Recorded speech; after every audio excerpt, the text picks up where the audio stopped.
Well, joining me now to discuss the conflict in Israel and Gaza is a TV host and satirist, Bاسم Youssef. Bاسم, it's great to have you back on the programme. I wish it was under different circumstances. First of all, what is your reaction to what happened on October the 7th? Oh, it was terrible, of course. I mean, we kind of get our news kind of also secondhand because, you know, my wife's family, they live in Gaza. They have cousins and uncles there. And their house also was bombed. We haven't been able to communicate with them for the past 3 days. Communication are lost. So we don't know actually what is the how are they doing. But you know, we're used to that. I mean, it's just like it's very repetitive. We're used to that. We're used to them being bombed every time and moving from one place to the other. You know, it's just like those Palestinians. They're very dramatic. Israel killing us. But they never die. I mean, they always come back. You know, they're very difficult to kill, very difficult people to kill. I know because I'm married to one. I tried many times, couldn't kill her. I mean, there's a dark humour there, and I understand why. Because no, it's not dark humour. I try to get to her every time, but she uses our kids as human shields. I can never take her out. Again, I understand the humour, but to be serious, Bاسم, about this. Tonight, I will be serious. Now, I will be serious. I was watching your interview with Ben Shapiro, and I'll tell you one thing. Yeah. I think that Ben Shapiro is one of the smartest people who ever walked this earth. He's very, very smart. I follow him, and I believe everything he said. And when he came on your show, his solution was, and I quote, his solution was that the solution for this is for Israel to annex Gaza and to kill as many son of bitches as possible to make sure that this will never happen again. And anyone who called for a ceasefire will be a terrorist sympathizer. So God forbid, I don't want to be labeled as a terrorist sympathizer. So I agree with Ben Shapiro. I think we should kill as many son of bitches as possible. Well, let me, so okay, far, but Bاسm, let me... so far, 3,500 people were killed, including 5,000 son of bitches in the bombing of the Baptist hospital as we speak right now. 1/3 of those 3,500 were children. So my question to Ben Shapiro is, how many more son of bitches do we need to kill so Ben Shapiro is happy? Okay, because it changes Bاسm, from 1 year. It changes from one. I'm sorry that.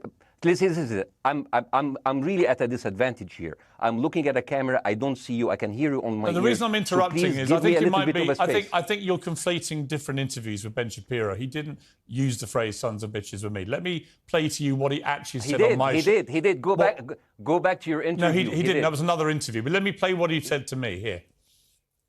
Well, frankly, I don't believe in proportionate response to terrorism. I believe that the way that you stop terrorism is with wildly disproportionate response. That doesn't mean in terms of targeting civilians. It means in terms of killing as many terrorists as humanly possible and allowing them to dictate the terms of engagement by hiding behind civilians in areas that they are supposedly responsible for means that the only option for Israel is to surrender to Hamas's hatred of its own citizens, its willingness to use its own children as human shields. No country worth its salt could ever do that.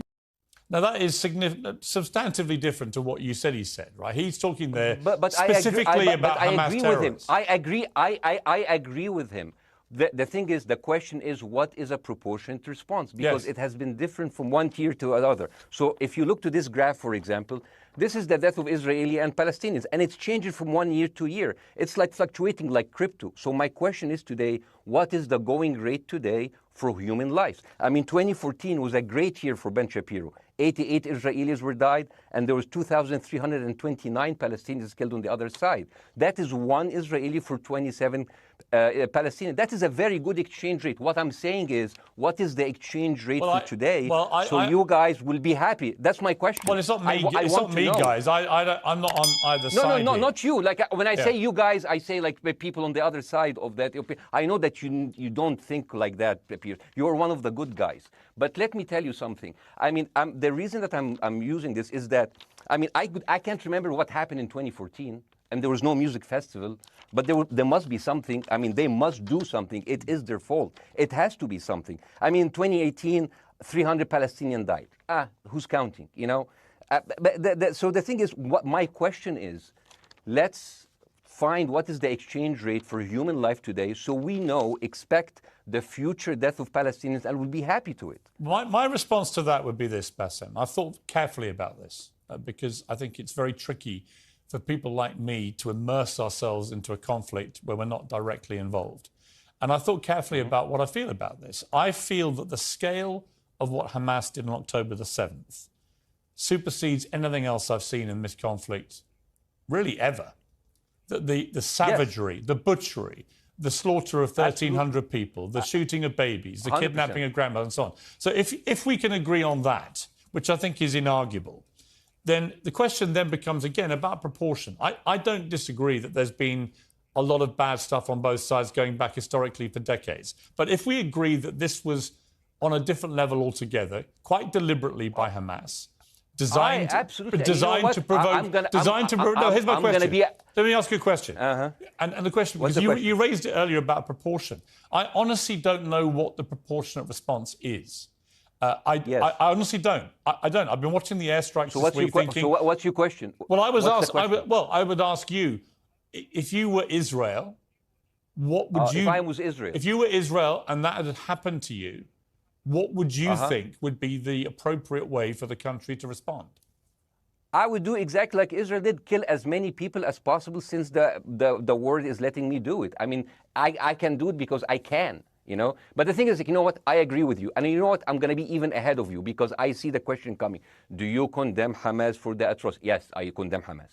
I condemn Hamas. I condemn Hamas is the source of all evil. They're a reason for everything. And you know what, let's for a minute imagine a world without Hamas. Right. What will this world look like? Let's give this word a name, and let's name this word the West Bank. Hamas has absolutely no control in the West Bank, and since the beginning of this year, only through August, 37 Palestinian kids were killed.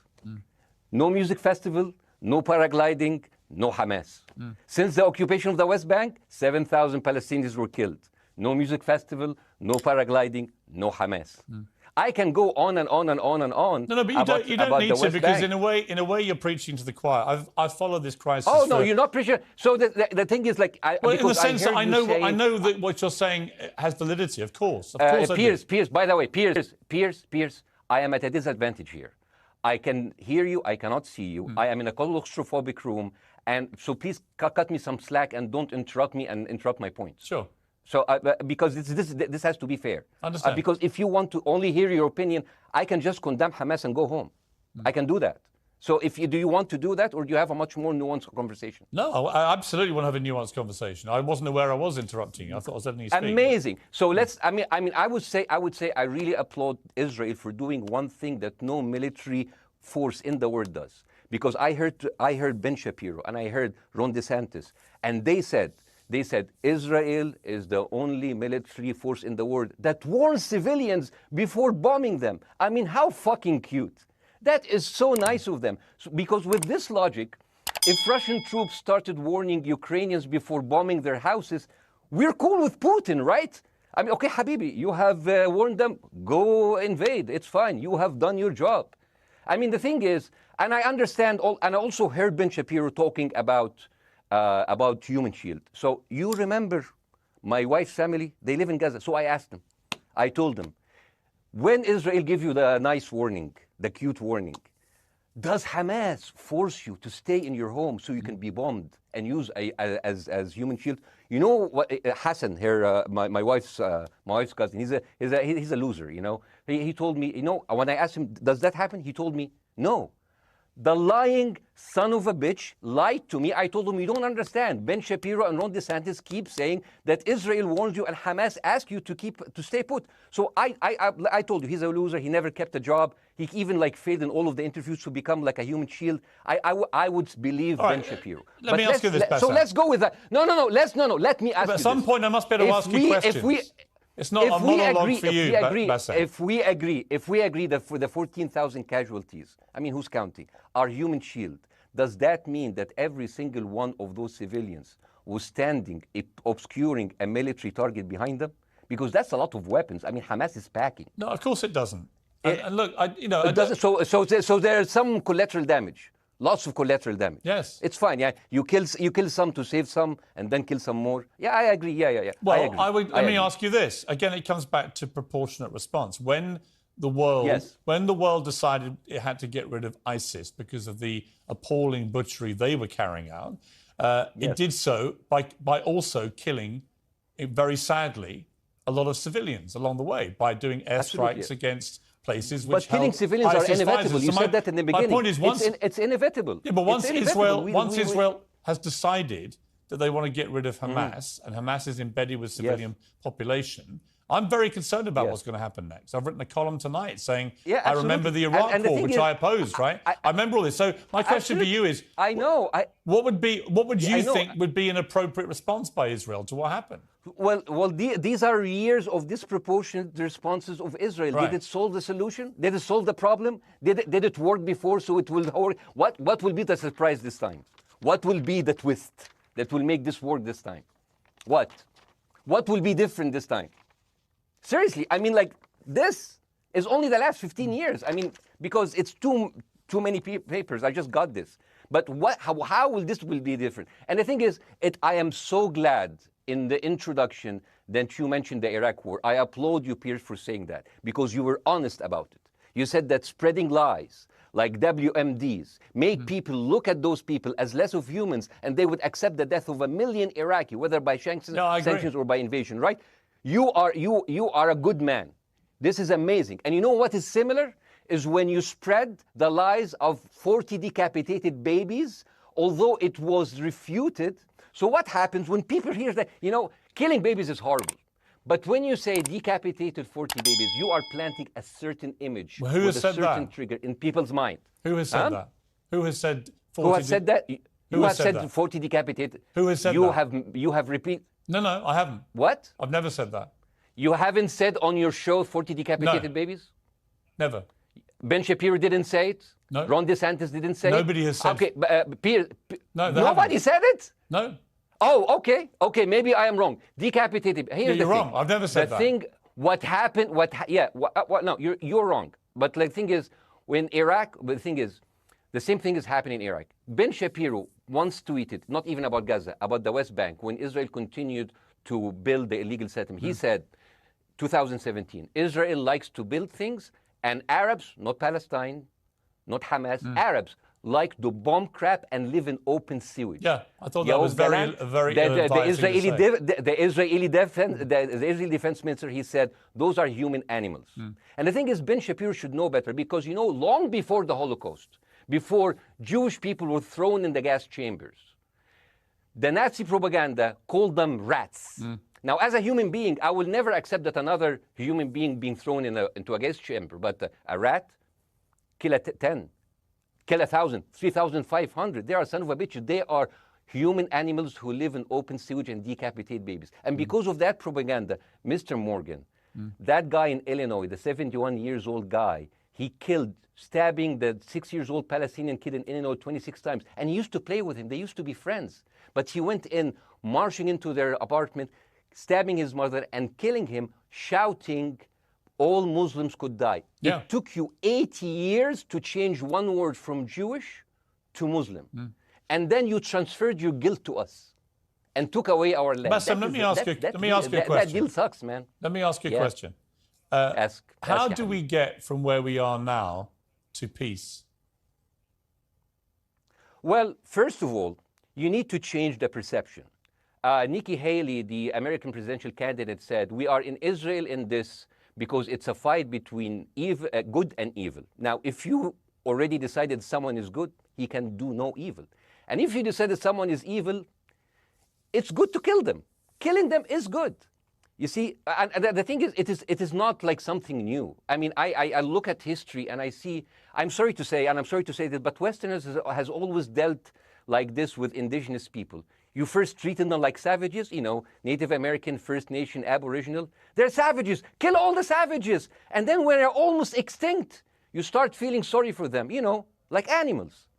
So maybe the solution is that we kill as many Palestinians as possible, so the few of them that remains do not bother you. And maybe Netanyahu, when he lives for another 100 years, he'll become a tree hugger. Let me just challenge you on this. And he will campaign for preserving the three Palestinians. You keep talking about Westerners like me. Okay, so let me return the favor, okay? Hamas is dedicated to the complete eradication of Jewish people. I am not the spokesman for Hamas. I'm not saying you are. Why do you keep... I'm not saying you are. I'm not their spokesman. You're talking to me. I fucking hate them. Bassem, Fuck Hamas. You are Hamas. No, are you happy? You're missing my point. You're talking in a generalized way about people in the West who always talk about Arabs as savages. I don't. No. I'm talking about America. I actually led the campaign. I led the media campaign in this listen, country against the Iraq War. Okay, so I don't see... I You don't are see one people of in the Middle East as savages. You but what are I would one say of is, the good ones. But what I would say am is, not talking about you. You're great. No, it's not about me You're being amazing. great. We love you. It's about the way Hamas behaved on October the 7th was like savages, like a pack of savages. It was the worst atrocity against Jewish people since the Holocaust. There has to be, of course, there has to be a response. They should be eradicated. My question for you is, notwithstanding the history, Bassem, what is the proportionate response?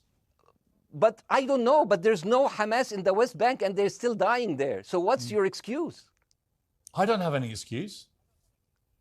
Okay, what's your explanation? Sorry, my earpiece went down. Listen, I don't make any pretense that this hasn't been a massive problem between Palestine and Israel going back to the mid-40s. We all know this, right? Piers, listen. I'm not saying that you're making excuses, but if you are adopting a certain point of view, you have to at least defend it. I'm telling you, there is no Hamas in the West Bank. What is the excuse? Not your excuse. What is the excuse to kill those people? Well, listen, this question of proportionality is one that... No, answer my question. I've been answering your question. You answer mine. It's actually not my job to answer your questions. It's not. Okay, not your job. Not. I agree with you. I'm more interested in you, who has family in Gaza, who's an Egyptian in the Middle East, right? I'm more interested in what you have to say. Okay, I'm telling you. I think Hamas is the problem, okay? Right. Now, let's say Hamas is removed. Let's Hamas. I'm agreeing with everything. You want me to condemn Hamas? I will condemn Hamas, Hummus, Hassan, everybody. Guys, so wait. I can't hear you. The earpiece. Damn. Okay. Oops.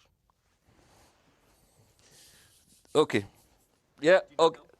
I do need help. I think. Okay. Just go back. Is he there? You go back. Can you hear me? Okay, go. Thank you, guys. Can you hear Bassem? Yeah, now I can hear you. Okay. So here's the thing. Can you hear? Okay. So, let's say, for example, Hamas ceased to exist. Okay? Do you hear me? Yes. Yeah? Hamas ceased to exist today. Now, right now, in Palestine, in West Bank and Gaza, 20% of Palestinians go through Israeli prison system, whether imprisonment, whether interrogation, whether torture. And the rest of them, they live a life of daily loss of land, of homes, of life, and they are suffocated by this. So let me ask you something. If you are a Palestinian living into these conditions for decades, would you sympathize with your oppressor or sympathize with the people who claim they resist them even if they are terrorists? I have made no secret that I think the conditions Palestinians have had to exist under are completely unacceptable. Yeah. I've said that for years. So the question then becomes, how do you forge peace between two warring parts of that region who, for decades, have approached peace, in my view, with mutual sledgehammers, with no actual desire to have peace? And I think it comes down in the end to great leadership. And I don't think there's great leadership. I don't think, well, hang on, let me make my point. I don't think there's great leadership on either side. Where is the Nelson Mandela figure here to come through all this hatred on both sides? Nelson Mandela? Yeah, where is that figure? Nelson Mandela actually have criticized Israel for being a horrible state. All of the South African activists have actually called Israel. My point is about how he responded to a country that was so divided. Is a template for how you get to peace, isn't it? I haven't met Nelson Mandela, so I wouldn't know. But like there's a point. There's a very important point here. You know, I want to understand what is the logic of Israel carpet bombing Gaza. I mean, if there's a logic, if this will make Israel safe, I want to hear the logic. So if they continue bombing, what are they hoping to achieve? Well, I think we know what their stated aim is. Their stated aim is to eradicate and wipe out Hamas.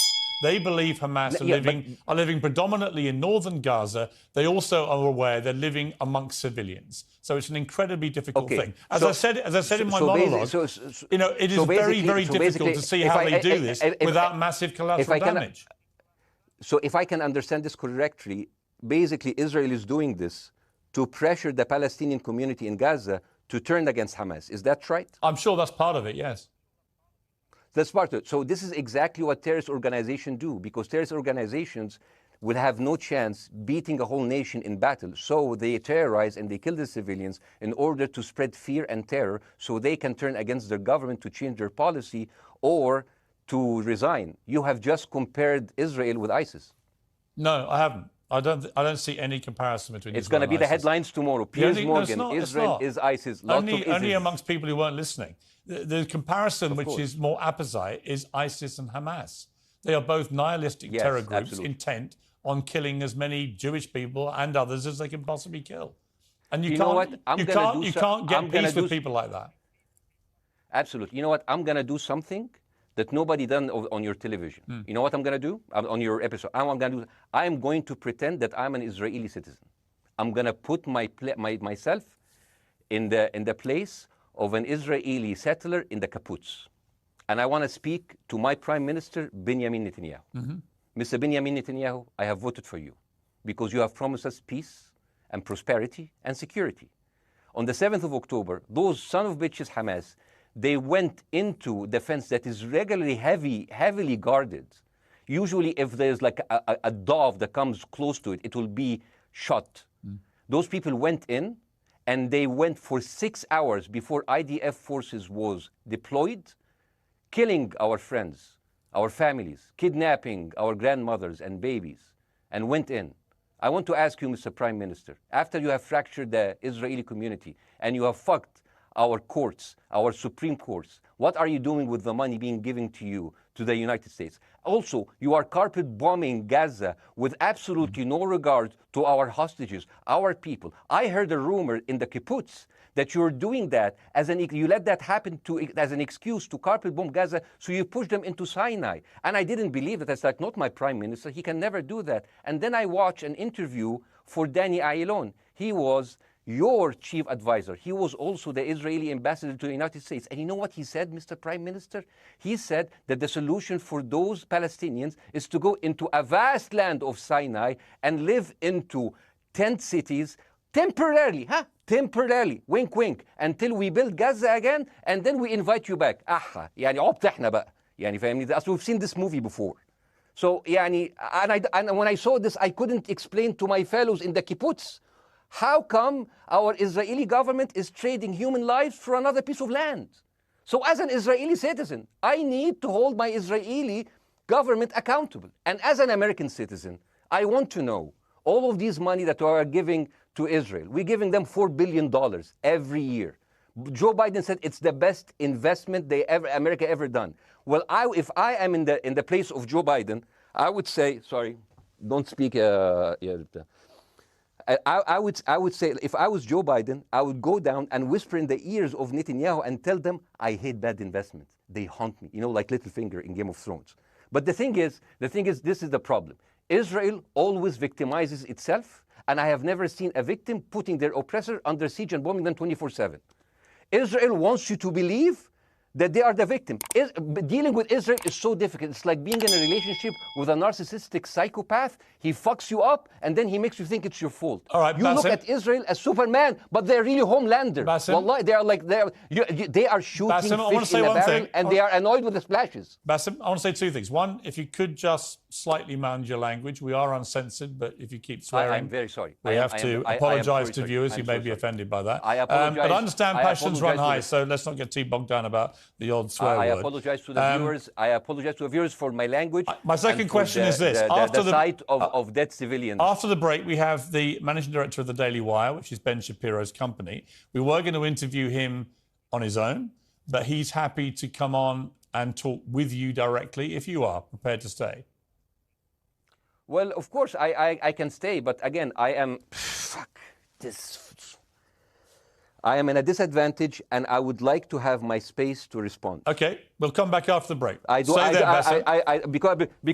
here's the thing. There's Bassem, two things we've I want got to go to a break. All right. When we come back from the break, we'll be you and Jeremy Boring from the Daily Wire. I have news. We're taking a short break, Bassem. I'll be back. Welcome back to Uncensored. For more on the situation in Israel, I'm joined now by the CEO and co-founder of the Daily Wire, Ben Shapiro's partner, Jeremy Boring. Jeremy, thank you very much indeed for joining me. I'm sorry we demoted you earlier to mere MD. You are the CEO and co-founder. You know Ben Shapiro better than anyone, really. I did a big interview with Ben, obviously, the other night, which went around the world and has sparked a big reaction, including from our guest, Bassem Youssef, who's still with us. First of all, you've been listening to Bassem and what he's been saying. What's your response?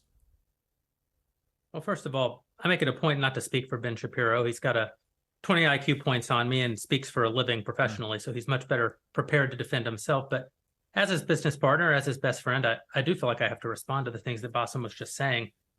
First of all, the question of how many sons of bitches have to be killed in order to end this conflict, I suppose that the answer is as many of them as it takes. That doesn't mean that I or Ben or any decent person in their right mind is happy with the killing of civilians. I posted at the very beginning of this conflict that a woman or a child blown apart in Gaza is just as tragic as a Jewish baby killed in one of the settlements. That doesn't mean that Israel's actions and the actions of Hamas are morally equivalent. You know, the tragedy is the tragedy, but the moral equivalency is nonsense. If you entered Israel with the express purpose of targeting and murdering civilians with your own hands in cold blood, that is not comparable to Israel bombing targets in the Gaza Strip and killing civilians as a terrible, tragic consequence. War is terrible. War is an awful thing. That's why decent people don't lightly engage in war, and why Hamas should not have incited this war. You know, we can talk about the history of the Israeli conflict. I'm not a professional political commentator. I'm a CEO. I'm a screenwriter, and I'm certainly not Ben Shapiro. I'm not here to discuss the history of the Israeli-Palestinian conflict, but we all saw what happened on October 7th. And the idea that Israel was not going to react severely to that, or that Israel should not react severely to that, is ludicrous. And the Jeremy, idea that Ben Shapiro should be a moderating voice, that Ben Shapiro should be, saying, no, Israel should not respond in this situation, that's nonsense. Let me ask you, though, Jeremy, the question which I think is the big question. What is a proportionate response to that outrage on October the 7th, which is the worst attack on Jewish people since the Holocaust? What is proportionate? If it's true, as reports are suggesting tonight, that there may have been a hospital hit by an Israeli strike and up to 500 people or more have died, that would seem to me, if that is verified, and it's not verified yet, you know, we don't know exactly what has happened other than there's been a hit on this hospital. But if that is verified to have been an Israeli strike, that will strike many people as disproportionate. Certainly. Well, first of all, I don't know what a proportionate response is or why we would want it. I suppose a proportionate response would be for 3,000 Israelis to go through the fence, gun down innocent Palestinian women and children, burn their bodies, burn them alive, take hostages, rape their women. No one wants a proportionate response. No moral person could possibly call for a proportionate response. The purpose of war is to defeat your enemy. The West has, in my lifetime, forgotten the purpose of war because the true cost of war is so terrible. The last time the West engaged in war and won it was World War II, and they did it through incredible brutality. They did it by bringing their enemies to heel. That's not a thing to rah-rah about. That's not a thing to look forward to. As I said, all decent people should avoid war. But I think the sort of lie of the post-World War II, the post-war consensus lie, is that somehow war in which you kill a bunch of people and don't secure victory is morally superior to war where you do secure victory. I would say that the only way to morally justify a war is to win it. Otherwise, the very argument that brought you into the war, this enemy must be defeated, ends up being proven a lie. I mean, Afghanistan, I think America had every right to go into Afghanistan. The Taliban was harboring Osama bin Laden and Al-Qaeda. Al-Qaeda flew planes into buildings in the United States, killed thousands of our citizens, brought the nation into untold agony, pain, and horror. America had every right morally to go in and destroy the Taliban and destroy Al-Qaeda. Yeah, but I would argue, the Taliban now rules in Afghanistan. The war was not won. But that's my point, actually. I've done a column about this tonight for The Sun here in the UK, which is I was editor of a newspaper when the Iraq war happened. I opposed it very aggressively as the editor of the paper. And And sadly, we were borne out by events. It was a complete disaster, the Iraq War, in my view. It was illegally contested, I think. And the consequences were appalling in terms of loss of life, 1 million people, in terms of ISIS being allowed to breed and create their merry hell around the world, in terms of complete dismantlement of Iraq itself as a functioning country. And I think Afghanistan, again, 20 years of attacking an enemy, which is now running the country again, seemed to me, again, to be kind of pointless. And I do wonder whether Israel, in its blind fury, which I completely understand, has thought through the consequences of actually launching a full air, ground and sea offensive into Gaza as to actually what happens at the end of that. Well, I suppose Israel wasn't really given the opportunity to fully contemplate what the consequences of that action might be, because Israel didn't instigate this war. This war was instigated by a horrible terrorist attack on Israel. And a state is put in a position where it has to respond. Now, one might argue that the very fact that Israel has yet to actually launch their ground invasion means that they are actually making a calculation about what the cost will be, what victory looks like. Any rational person, any decent person can engage in a conversation about what is the appropriate response for Israel. Of course they can. But this sort of moral equivalency thing, I don't think is a sign of decency to engage in a conversation about moral equivalency. Let me bring Bاسم back in. You've been listening to this, Bاسم. What's your response to what Jeremy's been saying? I'm sorry, I didn't catch the gentleman's name. It's Jeremy Boring. He's the chief executive of the Daily Wire and co-founder with Ben Shapiro of the Daily Wire. Hi, Jeremy. Please say hello to Ben Shapiro, and please tell him that I do think he is the smartest person to ever walk the earth. Thank you so much. So, as response to Jeremy, I agree with everything you said. I mean, what is disproportionate? I mean, he just used the examples from Second World War and America, showing that civilian casualty is, I mean, I heard his voice. He was very sad, and as he was telling us, it is so inevitable to kill so many civilians because it's something that we cannot avoid. I hear the sadness in his voice, and I know that it's a very difficult decision to kill all of these civilians because that's for a higher cause, and I understand. But my question, I have two questions. The question is, how can you justify the killing in the West Bank where Hamas does not exist? And if the disproportionate response during over all of these years have actually worked, what will be new this time that did not happen before? I just want to. That was my question. Okay, that was my question. I'm gonna. Okay. So now, if I ask the question, can I say something on my side? Well, Bاسم, with respect, a little bit personal. Bاسm, with respect, I gave you half the show to have your side. Jeremy's had a lot less time. I'm going to have to. You move want me on. to leave? Bاسm, or do you want me to stay? I'm going to have to let you go because we've been on there with you for 40 minutes. Oh, okay. Now. Bye bye. Right? But listen, bye. I'd like to talk to you again, Bye-bye. and thank you for joining the program. I appreciate it. Oh, by the way, my wife's family is all right, and they sent us a house. It's bombed. It's beautiful. It's going to be a good like Halloween theme. So well, I'm very sorry for what your family are going through in Gaza, and I mean that very sincerely. By the way, I don't know. I don't know I don't know him. By the way, I haven't actually met them. They didn't even come to my wedding. They couldn't because they are stuck in Gaza. Okay. And she never saw them because, Gaza is not a destination. Bاسm, as I say, we hear their voices and it's they die. It's fine. It's fine. Bاسm, I wish your family all the very best. Thank you for joining me. I appreciate it. I don't.